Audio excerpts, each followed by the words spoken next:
de um post interessante, né, inclusive, do nosso querido Zanin. Ontem estava acompanhando as redes sociais, acompanho de todos vocês, mas o Zanin fez um post ali, repostando, na verdade, as 10 melhores respostas, né? Ele colocou ali uma pergunta que perguntaram ali, fizeram para ele: Brasil, na verdade, pode virar uma Argentina? E ele fala, como diz o mestre William Castro Alves, acho que não, né? Mas quando vamos virar Canadá ou Austrália, né? Acho que as pessoas muitas vezes ficam muito preocupadas pelo lado, né, do copo meio vazio ali, muito com medo, né, de não ser pior, mas o que a gente, na verdade, poderia fazer para ser melhor. Quando a gente fala em investir fora, investir nos Estados Unidos, muitas vezes o próprio brasileiro, ele enxerga e está muito preocupado com o que vai acontecer com o Brasil daqui para frente, né? Essa é uma pergunta que acho que a gente mais vê. Será que a gente pode realmente virar uma Argentina?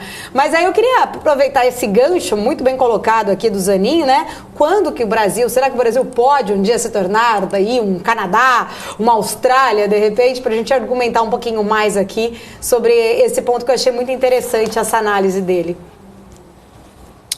Boa, eu lembro que eu estava eu, Zanin, numa apresentação com algum escritório parceiro, não lembro, eu vi que ele anotou e depois ele falou, pô, gostei dessa tua frase, William, vou usar mais.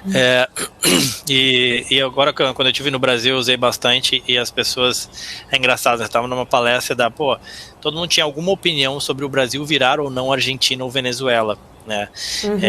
Falava, não, pô, a gente tem 3 poderes. Não, mas aí o outro fala, não, mas a independência dos 3 poderes hoje já está comprometida.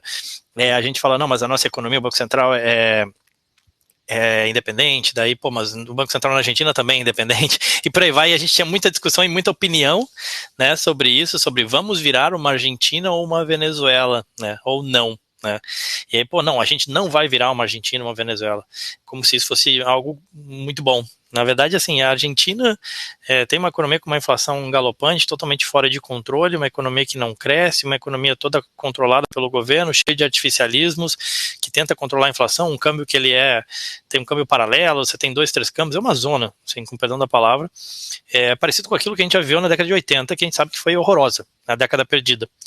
A Venezuela nem se fala, né, assim, então eu acho que a gente discutir isso, discutir se a gente vai cair ou não no precipício, né. O Brasil, enquanto um país grande geograficamente, com potencial de recursos minerais, uma economia grande de fato, somos a 10ª economia do mundo, então a gente, obviamente não dá pra gente se comparar com países muito pequenos da Europa, eventualmente, mas pô, como um país grande territorialmente, geograficamente, com recurso, com tudo que a gente tem, a gente poderia ser o Canadá, a gente poderia ser a Austrália.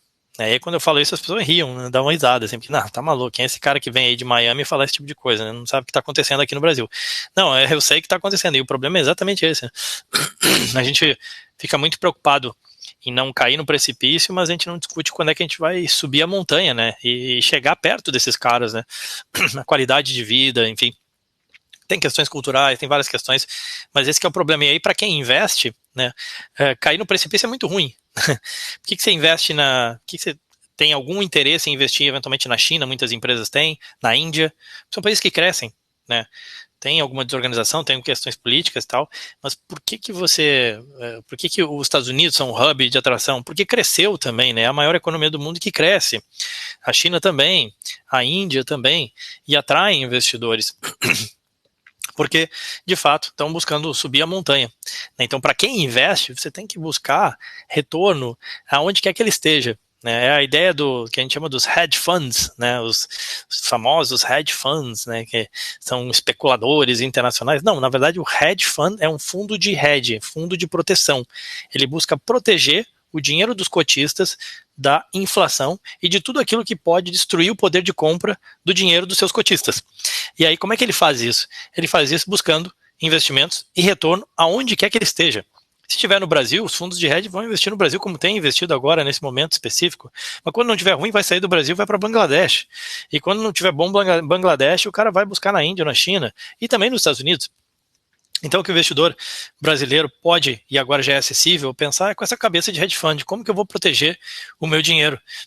E o dinheiro que eu digo, não real, mas em especial dólar, que é uma moeda aí sim, de poder de reserva de valor, né, global, e que não foi se deteriorando tanto aí ao longo dos últimos anos, né?